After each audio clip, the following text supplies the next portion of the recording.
Yep, it is that time of the football season already. Champions League football is back, and for the first time ever, we have 6 English teams competing in Europe's elite competition. We have footballing expert Dougie Critchley joining me now. Hi there. Both North London teams in action tonight, both against Spanish opposition. What can we expect? Well, it's incredibly exciting, Hayley. The Champions League is back, and Arsenal and Spurs taking on Spanish opposition, as you mentioned. Arsenal are travelling to Athletic Club, and they've got an amazing record, recent record against Spanish opposition. They're aiming to become the first side in European football history to win 6 consecutive games against Spanish opposition. You could see these 2 games against Real Madrid in the quarterfinals of the Champions League last year. They played Girona in the group stage. The previous season, they played Sevilla.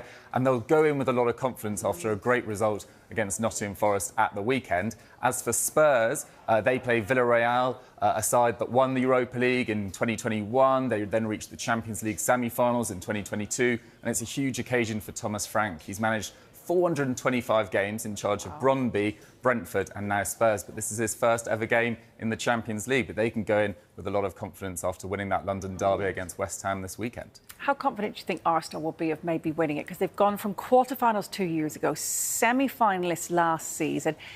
Is this a season they can go all the way? I think so. I think there's a real belief around the club. I mean, yeah, as you say, a quarter-final against Bayern Munich in 2024. Last year, reached the semi-finals, were slightly outplayed maybe against PSG, but they had that statement win against Real Madrid in the previous round, winning 5-1. It does feel like this squad, after a real strong summer of business in terms of improving that depth around the squad, feels really set to go very deep in every competition. You look at who might be on their bench going forward, and it's Ethan Nwaneri, it's Miles Lewis-Skelly, Mikel Merino, Piero Hincapié, Ben White, Kai Havertz. It really does feel like a squad that can challenge on every front this season. And I would put them amongst the favourites alongside probably Barcelona, Real Madrid and Liverpool as it stands. It's very notoriously difficult for clubs to win consecutive Champions Leagues. The only sides to do that since 1990 is Real Madrid, which is why I discount PSG as it stands right now. But Arsenal feel like they've got a very decent chance indeed. Oh, what about Thomas Frank? A huge night in his career for him, isn't it, really? His first game in Europe as a manager. What can you expect from Villarreal then? Villarreal are notoriously known for much more defensive football, or at least their manager is, in Marcelino. He sets his team up in a 4-4-2 formation. But last year, he sort of interestingly took off the handbrake slightly, and actually only Barcelona and Real Madrid scored more goals than them last year. They've had a pretty disruptive summer, I think it's fair to say. Alex Baena, who created the most chances in the entirety of Europe last season, he left to Atletico Madrid. Thierno Barry went to Everton. Yeremy Pino joined Crystal Palace late on as well, but they have made some interesting incomings as well. Tajon Buchanan, who spent last season on loan from Inter Milan there, he signed permanently. Molero arrived from Las Palmas as well, and Georgios Mikotadze joined from Lyon, and they've got off to a pretty solid start. They did lose at the weekend against Atletico Madrid, but you can expect the likes of Nicola Pepe, former Arsenal player, to be full of motivation against Spurs tonight. Oh, there you go. OK.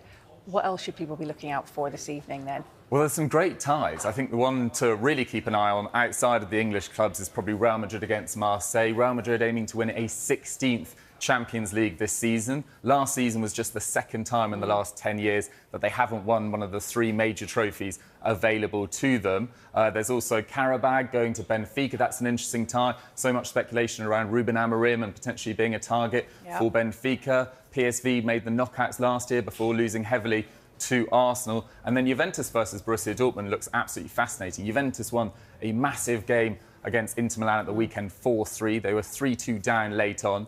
Adzic, this Montenegrin midfielder who's come through their academy after playing in their next-gen side last year, he scored a brilliant winning goal there. And Serhou Guirassy for Borussia Dortmund has been absolutely amazing at the start of this season. So much intrigue all across Europe. And we've got the next 2 days to enjoy as well, with games on Wednesday and Thursday. We do.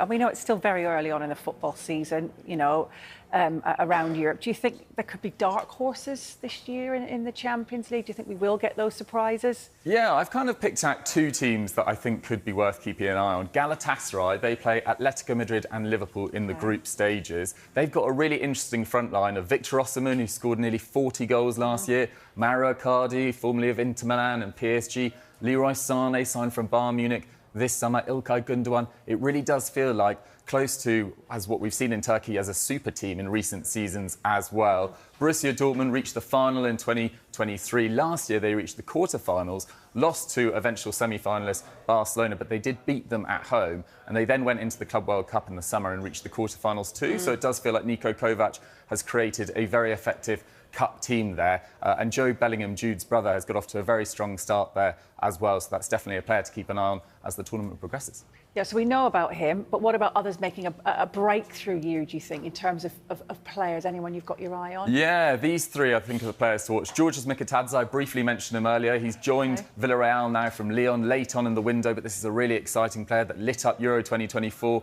Kenan Yildiz, Turkish, 20-year-old, playing for Juventus. He's been highly rated in Serie A for a number of seasons now, but is really exploding at the start of this season. Already got 1 goal and 3 assists in Serie A. Scored a beautiful goal against Inter Milan at the weekend. And then Franco Mastantuono, who signed from Argentina for Real Madrid this summer. Felt like his minutes may be hard to come by at the start of this season, with Rodrigo and Vinicius Jr. and Arda Güler looking to back up Kylian Mbappe, who started the season so brilliantly. But he's already impressed so many at the Bernabeu with his tenacity and ability to play in so many different positions as well. So I think these could be the breakthrough stars to keep an eye on.